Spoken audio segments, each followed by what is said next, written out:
ಆತ್ಮೀಯ H16 news ಅರ್ಥಾತ್ ಹೇ ಸೀತಾರಾಮ್ಗೆ ಸ್ವಾಗತ. ನಾನು ನಿಮ್ಮವ MI ಅಥವಾ ಮಲ್ಲಪ್ಪ ಜೋತಾವಾರ್. ಆದ್ಮೇಲೆ ಈಗ ತಾವು ದಿನ ಸುದ್ದಿಗಳನ್ನ ಅದರ ಜೊತೆಗೆ ವಿಶೇಷತೆಗಳನ್ನ ನೋಡ್ತಾ ಹೋಗಿ ವಿಶೇಷ ಈ ಮೊದಲನೇ ಸುದ್ದಿಯನ್ನು ನೋಡಿ.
ಹೋರಾಟದ ವಿಚಾರ ಏನು ಮೆಸೇಜ್ ಕೊಡಬೇಕು ಅಂತಿದ್ದೀರ ಸರ್? ಈಗ ನಮ್ಗೆ 33% ಮೀಸಲಾತಿ ಕೊಡಬೇಕು ಅನ್ನಂತೇಳಿ ನಮ್ಮ ಪಕ್ಷದ ವರಿಷ್ಠ ರಾಷ್ಟ್ರೀಯ ಅಧ್ಯಕ್ಷರು ಸನ್ಮಾನ್ಯ ದೇವೇಗೌಡರು 96ರಲ್ಲಿ ಅವರು ಪ್ರಧಾನಮಂತ್ರಿಗಳಾಗಿದ್ದಾಗ ಮಹಿಳಾ ಮೀಸಲಾತಿಯನ್ನು ಮಂಡಿಸಿದ್ರು. ಆದರೆ ಅವರಿಗೆ ಅವತ್ತು ಸಾಧ್ಯ ಆಗಲಿಲ್ಲ.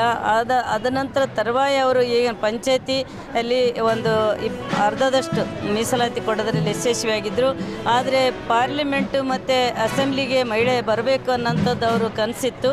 ಹಂಗಾಗಿ ಅವ್ರ ಹೋರಾಟ ಇವತ್ತು ಸನ್ಮಾನ್ಯ ಮೋದಿಜಿಯವರ ನೇತೃತ್ವದಲ್ಲಿ ಇವತ್ತು ಆ ಮಹಿಳೆಗೆ ಒಂದು ಅನುಕೂಲ ಆಗ್ತದೆ ಅನ್ನೋಂಥದ್ದು ಇವತ್ತು ರಾಜ್ಯಸಭೆಯಲ್ಲಿ ಮಸೂದೆ ಪಾಸ್ ಆಯಿತು. ಆದರೆ ಮೊನ್ನೆ ನಡೆದಂಥ ವಿಶೇಷ ಅಧಿವೇಶನದಲ್ಲಿ ಅವರೇನು ಕಾಯ್ದೆಯನ್ನು ಬೆಳೆಸಿದರು ಕಾಂಗ್ರೆಸ್ನವರು ಮತ್ತು ವಿಪಕ್ಷದವರು. ಹಂಗಾಗಿ ಇಲ್ಲಿ ಮಹಿಳೆಗೆ ತುಂಬ ಅನ್ಯಾಯ ಆಗ್ಯದ. ಕಾಂಗ್ರೆಸ್ ಯಾಕೆ ವಿರೋಧ ಮಾಡಿದ್ರೆ ಮಹಿಳಾ ವಿರೋಧಿಗಳಾಗಿ ನಿಜವಾಗ್ಲೂ ಕಾಂಗ್ರೆಸ್ ಮಹಿಳಾ ವಿರೋಧಿಗಳೇ. ಯಾಕಂದರೆ ಕಾಂಗ್ರೆಸ್ ಮಹಿಳೆಯರನ್ನ ಒತ್ತೆ ಹಾಳಾಗಿ ಇಟ್ಕೊಳಕತ್ತದ.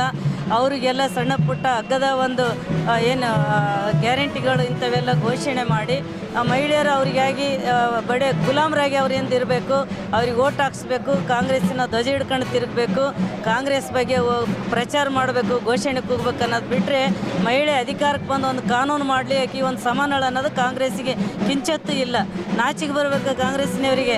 ಇವತ್ತು ಸ್ವತಂತ್ರ ಸಿಕ್ಕಿಷ್ಟು ವರ್ಷ ಆದರೂ ಕೂಡ ಮಹಿಳೆಗೊಂದು ಅಧಿಕಾರ ಇಲ್ಲ ಅಂತಂದರೆ, ಸಮಾನತೆ ಇಲ್ಲ ಅಂದರೆ ನಾವು ಅರ್ಧದಷ್ಟು ಓಟ್ ಹಾಕ್ತೀವಲ್ಲ ಮಹಿಳೆಯರು, ನಮಗೆ ಯಾಕೆ ಒಂದು ತಾರತಮ್ಯ ಮಾಡ್ತೀರಿ? ಹೋರಾಟದ ಮೂಲಕ ಏನು ಮೆಸೇಜ್? ಹೋರಾಟದ ಮುಖಾಂತರ ನಾವು ಅವರಿಗೆ ಇದನ್ನು ತಿದ್ದುಪಡಿಗೆ ಸಪೋರ್ಟ್ ಮಾಡಿರಿ. ಯಾವುದೇ ಕಾರಣಕ್ಕೂ ಮಹಿಳೆ ಮೀಸಲಾತಿ ಆಗಬೇಕು. ನಿಮಗೂ ಕೂಡ ಒಂದು ಪುಣ್ಯ ಬರ್ತದ, ಮಹಿಳೆಗೆ ಒಂದು ಸ್ವತಂತ್ರ ಕೊಡ್ತೀವಿ ಅನ್ನೋಂಥದ್ದು ಬರ್ತದೆ ಅನ್ನೋಂಥದ್ದು ಮಾಡ್ತೀವಿ. ಒಂದು ವೇಳೆ ಅವ್ರು ಏನಾದರೂ ಇದೇ ಮಂಡತನ ಮುಂದುವರಿಸಿದರೆ 29-28ಕ್ಕೆ ಇಡೀ ರಾಷ್ಟ್ರೀಯ ಮಹಿಳೆಯರು ಕಾಂಗ್ರೆಸ್ಸನ್ನು ಸೋಲಿಸೋದ್ರ ಮುಖಾಂತರ ಅವರು ಮೀಸಲಾತಿನ ಪಡ್ಕೊಂತೀವಿ ಅಂತೇಳಿ ಈ ಸಂದರ್ಭದಲ್ಲಿ ಹೇಳೋಕ್ಕೆ ಇಷ್ಟಪಡ್ತೀನಿ.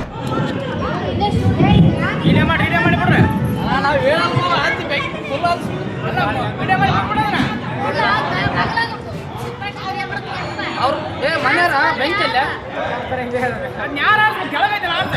ಮುರಿಬೇಕು ಆಯ್ತು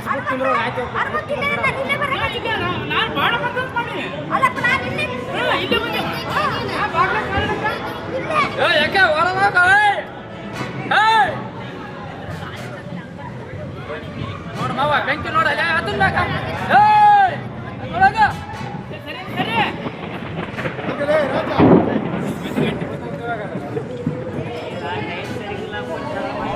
ತಾವೆಲ್ಲ ಇಲ್ಲಿವರೆಗೆ ಸುದ್ದಿಗಳನ್ನು ನೋಡಿದಿರಿ, ಜೊತೆಗೆ ವಿಶೇಷ ಘಟನೆಗಳನ್ನು ಸಹ ನೋಡಿದಿರಿ.